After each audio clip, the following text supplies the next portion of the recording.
누가복음 4장 우리 한 절씩 교독하도록 하시겠습니다.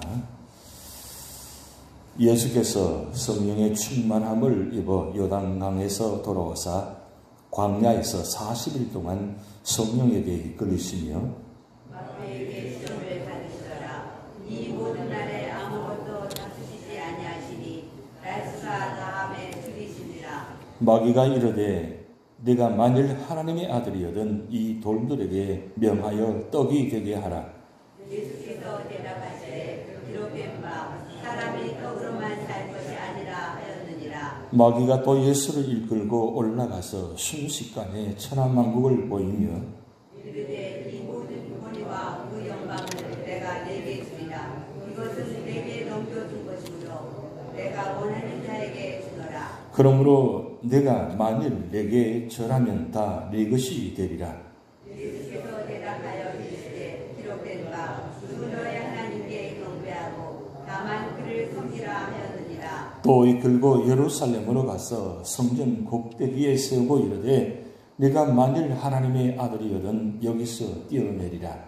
기록되었으되 하나님이 너를 위하여 그 사자들을 명하사 너를 지키게 하시리라 하였고 또한 그들이 손으로 너를 받들어 내 발이 돌에 부딪히지 않게 하시리라 하였느니라.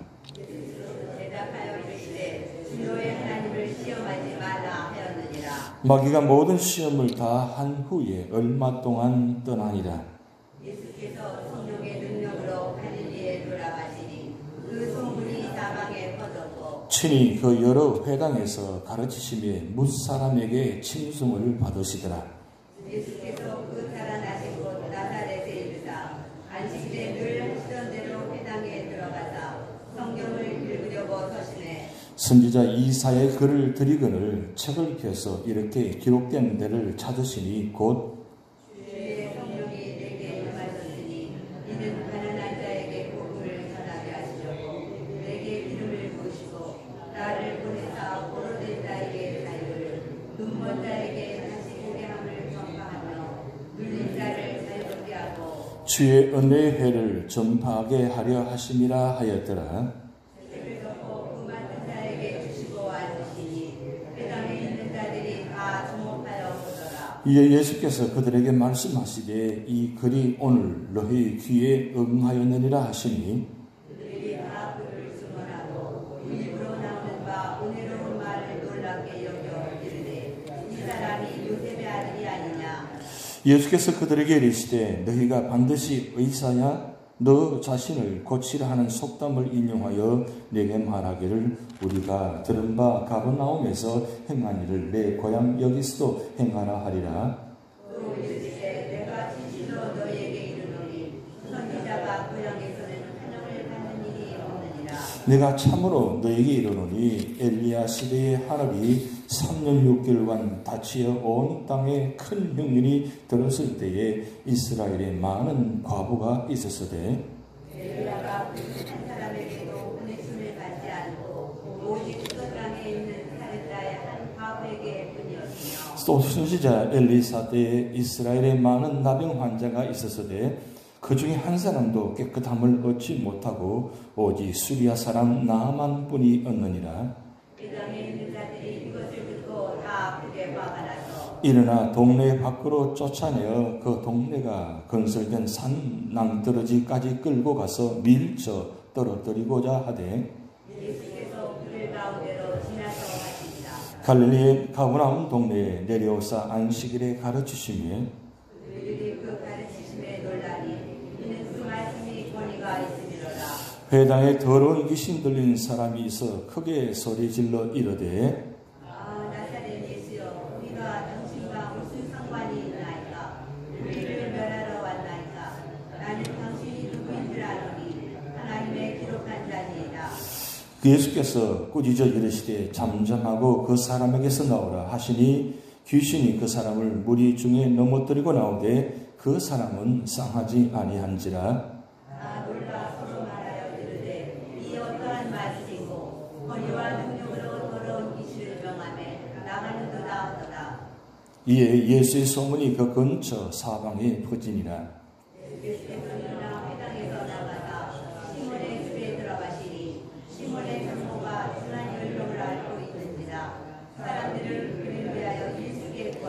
예수께서 가까이 있어서 열병을 꾸짖으신데 병이 떠나고 여자가 곧 일어나 그들에게 수종드니라.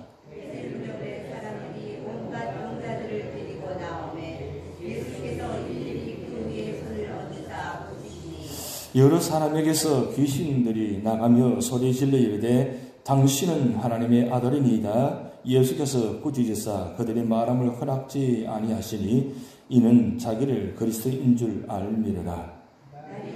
예수께서 나오사 한적한 곳에 가시니 우리가 찾다가 만나서 자기들에게서 떠나시지 못하게 만류하자매 예수께서 이르시되 내가 다른 동네들에서도 하나님의 나라 복음을 전하여 하리니 나는 이 일을 위해 보내심을 받았노라 하시고 갈릴리 여러 회당에서 전도하시더라. 아멘. 누가복음 3장을 통해서 마태복음과 그리고 누가복음 비교해서 족보여기를 말씀드렸습니다. 족보여기를 결론적으로 말씀드리면 예수님은 가짜가 아니고 진짜시다.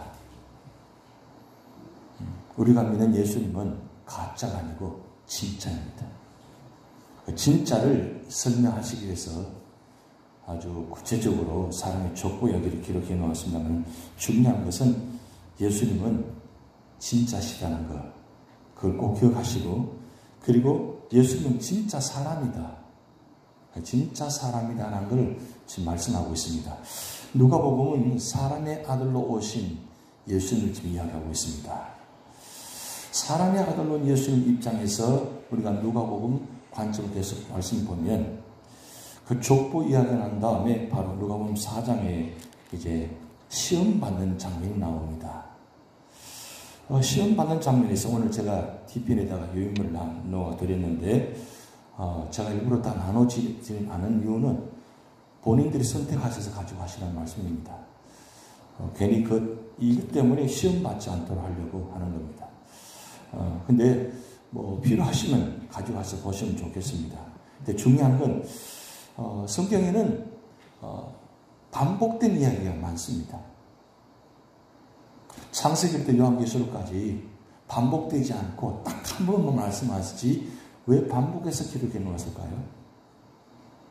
그만큼 그 반복된 이야기는 중요하기 때문에 성경은 반복해 놓았습니다. 특별히 마태, 마가, 누가, 요한복음은 사복음서는 사실 똑같은 사건을 여러 관점의 이야기로 반복돼서 기록되어 있습니다. 그러면 사복음서를 보면서 우리가 그렇게 생각해 보면 좋겠습니다. 마태 입장에서, 마가의 입장에서, 누가의 입장에서, 요한의 입장에서, 특별히 마태, 요한은 그 예수님 사기 현장에 있었던 분이고 마가와 누가는 현장에 있지 않은 분입니다. 그냥 이야기만 듣고 기록한 것이 마가복음, 누가복음이고 직접 현장에서 보면서 기록한 말씀이 마태복음, 요한복음입니다. 그럼 나는 어떻게 볼 것인가? 이 말씀을 마태, 요한이 직접 보면서 기록한 말씀과 그리고 남을 통해서 들었던 이야기를 통해서 마가, 누가는 기록한 것인데 그러면 마태와 요한과 마가와 누가의 기록의 관점의 차이는 어떤 모습인가? 사실은 이렇게 해놓은 이유는 마태와 요한복음은 주관적인 입장에 기록한 말씀이고 그리고 마가복음과 누가복음은 객관적인 입장에서 말씀이 기록된 말씀입니다. 그래서 누구든지 주관적인 이야기는 잘 믿지 않잖아요. 그래서 객관적인 입장에서는 어떤 말씀인가? 그래서 주관적인 말씀과 객관적인 말씀 두 말씀을 두 가지 다 비교하면서 우리가 보셔야 돼요.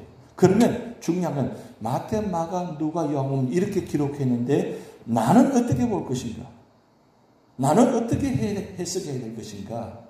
이런 관점으로 성경을 본다면 참 놀랍겠죠. 이 정도까지 가야 됩니다. 우리가 신앙생활 지금 여기 새벽에도 나오신 분들은 적어도 30년, 40, 50 하신 분들입니다. 그럼 이제는 말씀을 볼 때에 성경에 이런 관점으로 기록해도 나는 어떻게 볼 것인가? 나는 어떻게 해석할 것인가? 굉장히 중요합니다. 그걸 해석하지 않고 그저 마태의 관점만 바라보면 놓치는 부분들이 많이 있습니다. 그래서 놓치지 않기 위해서 하나님의 똑같은 사건을 네 가지 관점에서 보게 하셨는데 이제 내가 하나님께서 이렇게 기록한 말씀 나는 어떻게 해석할 것인가? 그걸 지금 우리가 새벽마다 이 말씀을 통해서 해석하고 그리고 받아들이고 그리고 그것을 어떻게 이겨낼 것인가 말씀하는 겁니다. 오늘 마태복음과 누가복음 우리 참 감사한 건 성경에 보면 하나님께서 우리 형편을 하시고 내 형편을 하시고 기억하기 쉽도록 말씀을 배치해 놓으셨어요. 마태복음도 4장이고 누가복음도 4장이에요. 이 예수님의 시험 장면을 다른 본문에다가 기억하기 어렵도록 만든 것이 아니라 마태복음도 4장 첫 번째, 누가복음도 첫 번째에 기록되어 있다는 뜻이에요. 그 누굴 형편을 생각하셨어요? 오늘 저와 여러분을 생각하셔서 이렇게 세밀하게 2000년 전에 우리의 생각을 하시고 우리 형편을 하시고 이렇게 기록하셨다는 걸 우리가 생각한다면 참 하나님 은혜죠. 하나님께 감사한 일이잖아요. 근데 오늘 제가 마태복음 4장 할 때도 말씀드렸습니다만 누가복음과 같은 동일한 본문의 말씀입니다. 그런데 마태복음과 누가복음 차이는 순서가 하나 바뀌어져 있습니다. 마태복음은 여러분 동일하게 보시면 육신의 정욕, 이생의 자랑, 안목의 정욕 이런 순서로 기록되어 있는데 누가복음은 요한 1서에 나타난 이 말씀을 가지고 육신의 정욕, 안목의 정욕, 이생의 자랑 이렇게 순서대로 기록되어 있다는 것. 사실 그렇게 중요한 건 아닙니다. 마태복음 관점에서 누가복음 관점에서 기록했기 때문에. 그런데 누가복음은 마태보다는 굉장히 세밀한 분입니다. 왜냐하면 이 누가가 의사 출신이기 때문에 굉장히 머리가 비상하고 굉장히 세밀하고 그리고 굉장히 정확합니다. 그래서 언제나 성경을 인용할 때도 그리고 본문과 연결시킬 때도 굉장히 치밀하게 말씀을 기록해 놓았다는 사실입니다. 그래서 마태가 기록한 말씀에 쭉 연결하는 본문 말씀과 누가복음 연결하는 말씀 보면 굉장히 많이 달라요. 그러니까 하나님께서 어떤 사람을 통해서 역사하시는지 그 역사를 통해서 일하시는 모습 보면 굉장히 치밀하게 하시는 분이 있고 그냥 설렁설렁 하시는 분이 있어요. 막 적당하게 하시는 분들이 있어요. 그래서 치밀하게 일하시는 분 보면 답답하죠. 아니 어떻게 저렇게 일을 할 수 있어? 그런데 그냥 적당 설렁설렁 하시는 분들은 뭘 그렇게까지 하느냐고. 이렇게 하면 되지. 그러니까 사실은 두 분의 입장에서 다 어떻게 보면 비교될 수 있지만 다 하나님 이런 방법은 비록 다르지만 똑같다는 거예요. 이렇게 하든 저렇게 하든 하나님 일을 하신다는 겁니다. 중요한 건 하나님께서 그 사람을 통해 일하신다는 걸 생각하시면 왜 저렇게 하느냐고 이야기할 수 없는 부분이죠. 왜냐하면 그렇게라도 하나님은 일을 하게 하신다는 거예요. 그러니까 하나님께서 오늘 누구를 택해서 누구를 세우든지 하나님은 그분을 통해서 일하신다는 거예요. 그렇기 때문에 그분이 일하시는 모습에 대해서 왈가왈부 할 필요 없는 거예요. 그러면 그분의 상대방 입장에 일을 하시는 보면서 하나님은 저렇게라도 일하시는구나. 저것도 필요하시는구나. 그렇게 이해하고 해석하고 받아들이면 문제될 게 하나도 없어요. 근데 내 주관적인 입장으로 생각하고 자꾸 다른 분을 바라보면 참 받아들이기 힘든 모습입니다. 그런데 오늘 이 누가복음 4장에 나타난 예수님께서 시험 당하는 장면을 해석하는데 성경에는 사실은 시험 당하는 장면을 두 가지로 해석합니다. 우리가 한글 성경은 똑같이 시험이라고 하기 때문에 구분이 안 가지만 영어 성경이나 원어에는 분명히 구분되어 있습니다. 시험이 테스트인지 시험이 템프테이션인지 유혹인지 이 구분을 우리가 시험 당하는 장 보면 한글 성경은 잘 구분이 잘 되지 않습니다. 그런데 오늘 사탄이 예수님을 시한 장면은 테스트하는 장면이 아니고 유혹하는 장면이에요. 그런데 여기서 예수님께서 지금 성령의 이끌림 받아서 40일 동안 금식 기도했다 그랬어요.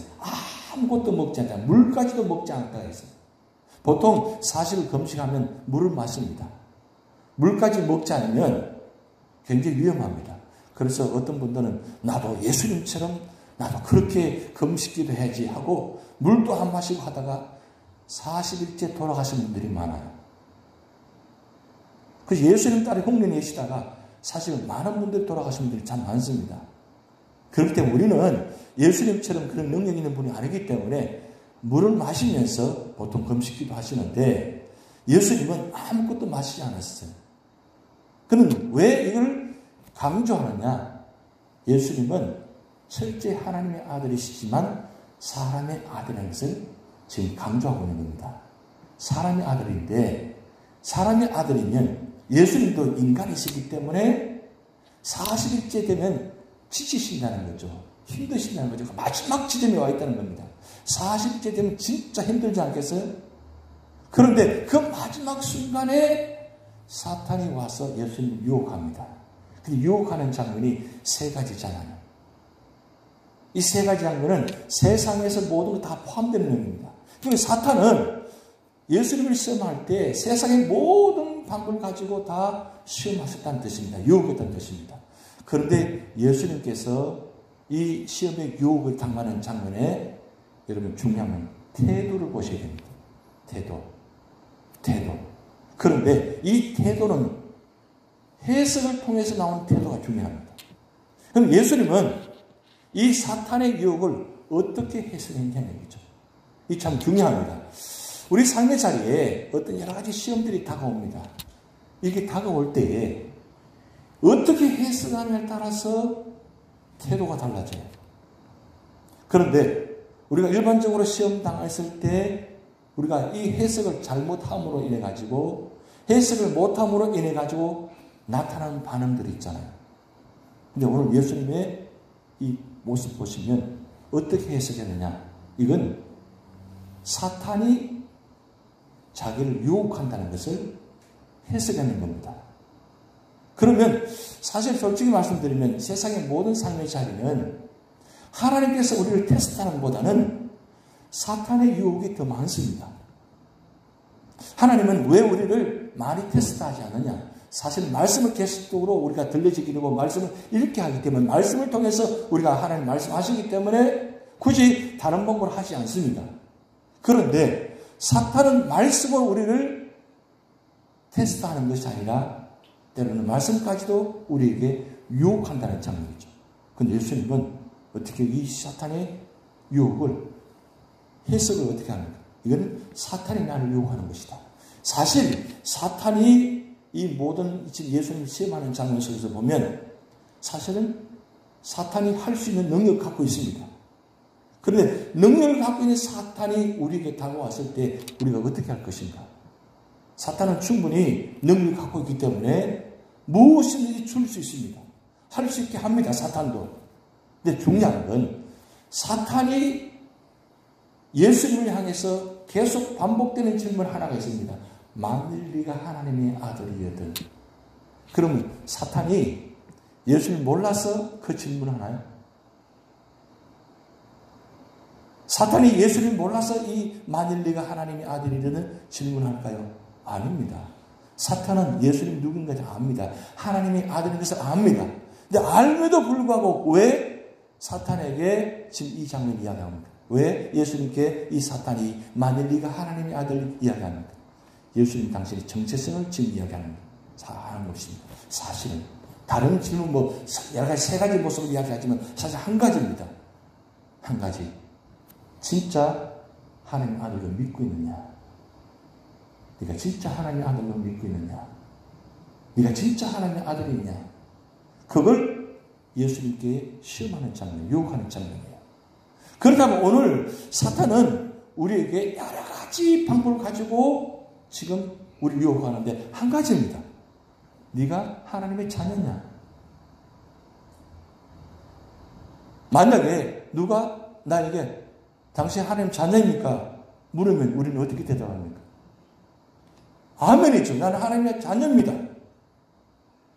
나는 하나님의 자녀잖아요. 그러면 하나님의 자녀이면 우리가 어떻게 해석해야 돼요? 어떤 태도를 취해야 돼요? 예수님께서 지금 예수님이 그 사탄의 시험 장면에서 네가 하나님의 만일 하나님의 아들이라 할 때 질문할 때 분노하셨어요? 화를 내셨어요? 화낼 이유가 없어요. 분노할 이유가 없어. 왜? 분노할 조차 상대가 아니니까. 분노할 이유가 없어요. 왜? 내가 하나님의 아들인데. 제가 서두에 예수님은 가짜가 아니고 진짜라고 그랬죠. 그러면 진짜가 아니고 가짜면 화냅니다. 분노합니다. 근데 진짜는 어떤 상황에도 화내지 않습니다. 왜? 내가 진짜니까. 근데 괜히 가짜가 진짜인 척 하니까 화를 내는 거예요. 왜? 변장해야 되니까. 진짜처럼 변장해야 되니까. 이게 굉장히 중요한 관점입니다. 오늘 우리가 우리 삶의 자리에 살아가면서 왜 우리가 시험 당하면서 유혹을 당하면서 그런 환난을 당하면서 왜 분노해야 되고 왜 내가 원망해야 되고 왜 내가 불평해야 되느냐 가만히 들여다보면 내가 진짜 하나님의 자녀인가를 아직도 확신하지 못하기 때문입니다. 내가 진짜 하나님의 아들이면 하나님은 나를 지키신다는 것을 믿습니다. 예수님 말씀하셨잖아요. 내가 세상 끝나면 내가 함께 하리라고 말씀하셨잖아요. 어떤 상황에도 어떤 시련 가운데도 어떤 시험 가운데도 나는 하나님의 자녀다. 하나님 나를 보호하신다. 하나님 나를 지켜주신다. 그러면 그 믿음에 확신이 있으면 분노할 이유가 없어요. 화날 이유가 없다고요. 그러니까 예수님께서 세 가지 질문을 받으시면서 어떻게 말씀하셔서 아주 차분하십니다. 그리고 차분하시면서 다른 말씀 안 하세요. 그저 말씀만 가지고 물리치십니다. 오직 말씀만 가지고. 결국 예수님께서 이런 시련을 당하면서 뭘 보여주시느냐? 뭘 보여주시느냐? 예수님 당신 자신도 시험 받듯이 누구든지 모두가 다 시험 받을 수 있다는 겁니다.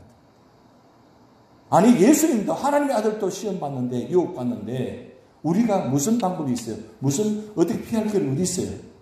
우리는 무방비 상태잖아요. 언제든지 우리는 사탄을 통해서 유혹받을 수 있다는 거. 그럼 우리 기억하시라는 거죠. 왜 나에게만 이런 일이냐고. 왜 내게 이러냐고. 불평의 이유도 없어요 사실. 왜? 예수님도 그렇게 시험을 유혹을 당하셨기 때문에. 그렇다면 우리가 예수님 당하는 시험 당을 보면서 우리 무슨 교훈을 받습니까? 예수님께서 말씀으로 이겨내시듯이 우리도 사탄의 유혹을 통해서 결국 이길 수 있는 방법은 단 한 가지, 말씀으로 이겨내셔야 된다는 거예요. 말씀밖에 없어요. 말씀을 이겨낼 수밖에 없습니다. 우리는 우리 지식으로 우리 경험으로 이겨내는 것이 아니라 말씀으로 이겨내셔야 됩니다. 그걸 지금 예수님께서 이 시험당하는 장면, 유혹당하는 장면을 그대로 다 보여줄 것입니다. 너희도 이와 같이 하라, 나와 같이 하라는 말씀이에요. 예수님처럼 하시면 됩니다. 우리가 말씀을 보는 이유가 무엇입니까? 성경에 나타난 기록된 말씀대로 우리는 그대로 말씀대로 따라가면 돼요. 말씀대로 한 것처럼 하면 돼요. 성경에 나타난 예물들을 하는 것처럼 하면 돼요. 그러면 반드시 승리할 수 있다는 거예요. 근데 그렇게 하지 않고 자꾸 내 방법으로 내 생각으로 하니까 문제가 되어진다는 거죠. 그래서 여러분 마지막 결론적으로 제가 말씀드립니다. 어떤 상황인지 믿음으로 해석하시기 바랍니다. 무엇을 보든지 무엇을 생각하든지 무슨 마음을 품든지 믿음으로 해석하시기 바랍니다. 그리고 믿음으로 해석하셔서 그 다음 두 번째는 믿음의 태도를 취하시기 바랍니다. 예수님은 우리에게 보여주시는 건 결정적인 순간에 인성, 인격, 인품을 보여주십니다. 인성, 인격, 인품. 그걸 보여주시는 거예요. 그 모습을 우리가 따라가야 됩니다. 어떤 상황에도 예수님처럼 태도를 취하시면 돼요. 그러면 당신은 힘들고 어려워요. 정말 견디기 힘듭니다. 그런데 예수님처럼 태도를 취하시면 당신이 힘들지만 지나고 보면 다 그게 하나님의 은혜가 되고 하나님의 축복이 됩니다. 결국 승리하는 거예요. 그런데 만약에 사탄 유혹을 통해서 내가 화를 내고 분노하면 지는 거예요. 절대 사탄에 지서는 안 됩니다. 오늘 사탄이 이겨야 됩니다. 사탄은 우리의 성격을 가지고 자꾸 이용을 많이 합니다. 시험합니다. 그것이 무너집니다. 다른 것부터 하지 않고 벌써 거기에 무너지면 다 무너져요. 그렇기 때문에 어떤 상황에도 말씀을 가지고 그 믿음의 태도를 가지고 승리하시기 바랍니다. 다시 주기도문 하시겠습니다. 하늘에 계신 우리 아버지여, 이름이 거룩히 여김을 받으시며 나라의 마옵시며 뜻이 하늘에서 이룬 것 같이 땅에서도 이루어지이다. 오늘날 우리에게 일용할 양식을 주옵시고 우리가 우리에게 죄진 자를 사하여 준 것 같이 우리 죄를 사하여 주옵시고 우리를 시험에 들게 하지 마옵시고 다만 악에서 구하옵소서. 대나라와 권세와 영광이 아버지께 영원히 이사옵나이다.